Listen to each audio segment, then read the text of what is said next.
We're joined by UTRGV head men's coach Lou Hill. Coach, last year you improved by 5 wins and earned the program's first postseason berth in 37 years. Talk about what that meant to the program and how you build on it. I think it meant everything to us, and that was one of my goals when I took the job, to +5 every year. I talk to Jonah about that all the time. I talk to my guys about that. But I think just getting a little taste of the postseason play, which they haven't been to in quite a while, I think it just now the enthusiasm of the team is at a high level. You will have to replace the WAC's leading scorer, Nick Dixon. Talk about what he meant to your program and who you're expecting to take over not only his scoring but his leadership.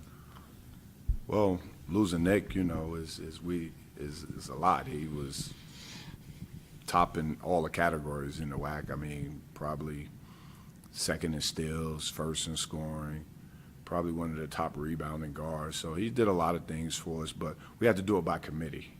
We can't just do it with one player. But if we do it with committee, last year we had just him getting 20 and everybody else getting 9 and 10. So what we want to do is try to have 5 people in double figures this year, so make it more of a team-type game for us. You returned Terry Wynn, a preseason All-WAC second-team pick by both the coaches and media. He never was completely healthy last year, right? What do you expect from him this season? Everything. He's a totally different player, and that's what we missed last year, him being healthy. He never, he had knee surgery right before the season, never went through preseason, so he just came right in playing, which is not fair to him, especially the way we play. But now he's changed his body, I think he's like at 2% body, 3% body fat now. I mean, he's in terrific shape, and he should be the leader of our team this year. I mean, you got him second team, he's not going to be second team. Talk about your backcourt of Javon, Levi, and Bowie. Both played significant minutes last year as freshmen. Well, they started as freshmen. Greg started probably in the middle of the year, but Javon started from day one. But both of them had up and downs, like freshmen do. But I think that they learned from that and not just throw them into the fire last year. But I expect great things from both of those guys, great leadership, both two-way players. I think Greg will up his scoring some this year, as well as Javon. Javon, I think, is one of the most underrated. He's going to be one of the best point guards in the league this year. So I'm expecting a lot from those two. How much does it help to bring in a player like Tyson Smith, who was a part of the Final Four run with Loyola Chicago last year? Means everything. Means everything. Bring somebody in from a winning program. And actually, I'm always talking to him to talk to the guys about what it takes to win. Because, when you go to the Final Four, it's hard to do. So you have to be a part of a special group, and sometimes hearing it from the coach is not enough. You got to hear it from the player, and him being a part of what they did last year is really tremendous for us. So we're excited to have him here. Continuing with kind of the leadership thing, what does it do for the team to add a person like Solomon Heine, who served our country for 5 years in the Air Force? What's it like having a veteran on the team like that? Everything. Him, Terry, and Tyson are our captains. So we become older, we become more mature as a group, and him serving our country, I mean, he just gives so many stories about how you have to do it as a group, how you have to be a family. Because, as in war, if you're not, you don't have each other's back, lives are lost, So we just do it we scale it down a lot, of course. But as a team, that's the difference between winning and losing. So he's come in, he's been tremendous for us. Both of those guys have been tremendous as far as leadership. Which of the newcomers do you think will make the most immediate impact? Well, this is the good thing about this team this year. As the few years pass, we don't have to count on them right away. My first 2 years, we had to just throw the freshmen in there when they weren't quite ready. These guys, we could bring them on slowly. So all of them have significant parts of us, but they won't be main ingredients like we had to have in the past. But each of them will show different things each and every game. So I don't want to say, I say all of them will be.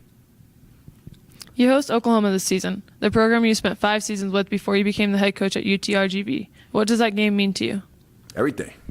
Coach Kruger's coming back to the Valley, to UTRGV. When he was there, it was Pan American, of course.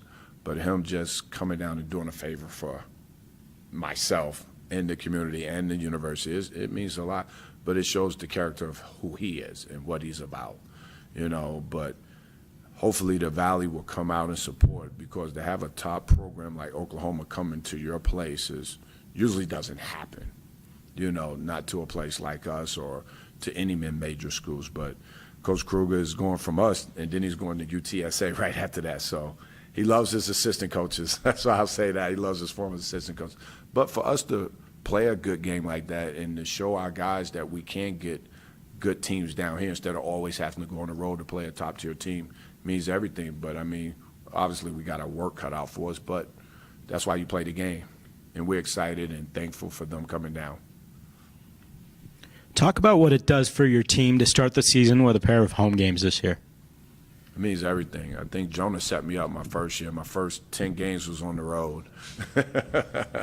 So I told our guys this year, let's start playing at home at the beginning. So I learned better scheduling. So just let the crowd know what we're about, the students and the community, what type of team that we have, and they could see, instead of coming back with like 0-6, like you do sometimes when we have to go on the road right away. We could get some wins early, hopefully, and then and fill that field house up and, show what type of style and what type of young men that I have in the program. This question comes from Twitter user Elliot Jamar. What's your team hashtag or motto, and what does it mean? Believe. I think that's everybody's believe. You got to, it's basically you got to tell the team that they have to believe. In order to win, you have to believe that you can win. But it's not just the winning, it's the hard work that you have to put into win. Everybody always just say, I want to win, I want to win, I want to win. That's one thing, but you have to believe that you can do it and be willing to work hard and work hard every day. It's easy to work hard when you're feeling good, but great teams work hard when they're not feeling good. That's just what they do and who they are. You have a couple other tough non-conference games at Georgia Tech and Texas Tech. What do you have to say about those games? And Houston and East Carolina, I think we have one of the top non-conference schedule in the WAC. I learned that from Coach Kruger in the sense of you have to play tough people to prepare you for conference play. I could have easily scheduled what you call wins per se, but I want to challenge our guys.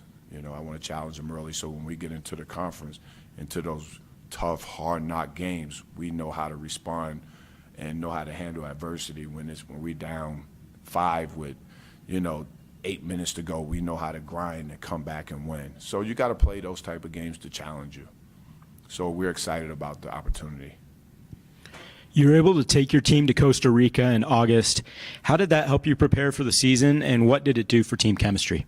Well, it did everything. We did I wanted to do that on my third year. We have a lot of new faces, and we had a lot of people returning, so it was a nice mixture. So I wanted to get a jump start on teaching those guys our system and our way and our culture. So, and just going to a different country and seeing how they live and how they are, it doesn't do anything but help you. We did community service over there, and so just being together. They did a lot of activities together. I think they're most fun besides the community service because our guys do a great job in the community, in the Valley, and anywhere we go, believe in giving back. But they did the zip lining, and a lot of them had to face their fears. So I was the captain of the ship. I stayed down below and led them from way, way down. But just experience and watch their faces and just how they was pumping each other up. That's what it is about. That's the beginning of togetherness.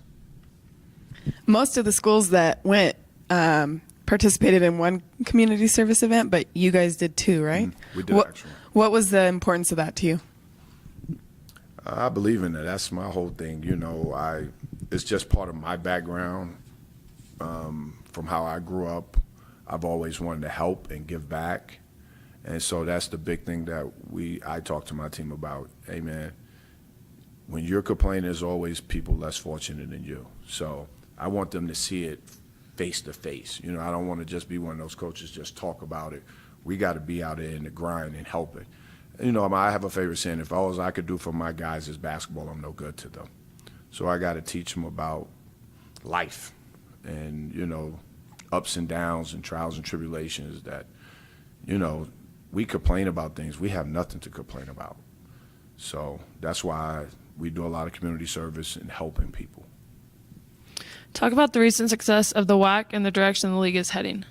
I think it's underrated. I think I told people that before. I think it's one of the most underrated conferences in the country. You know, we have some really good coaches and really good teams in the WAC, but I think because we play so far away and play at different time zones, people doesn't get a chance to see us play a lot. But I think we're doing a better job of getting the brand of the WAC out there. But I mean, this is a good conference, and now we just added Cal Baptist, and they were a powerhouse Division II team. So, and the bottom of the WAC has gotten better, which was us. So we're gotten a lot better. Everybody's getting better. So it's going to be a tough game night in and night out. All right. Thank you, Coach. Thank you.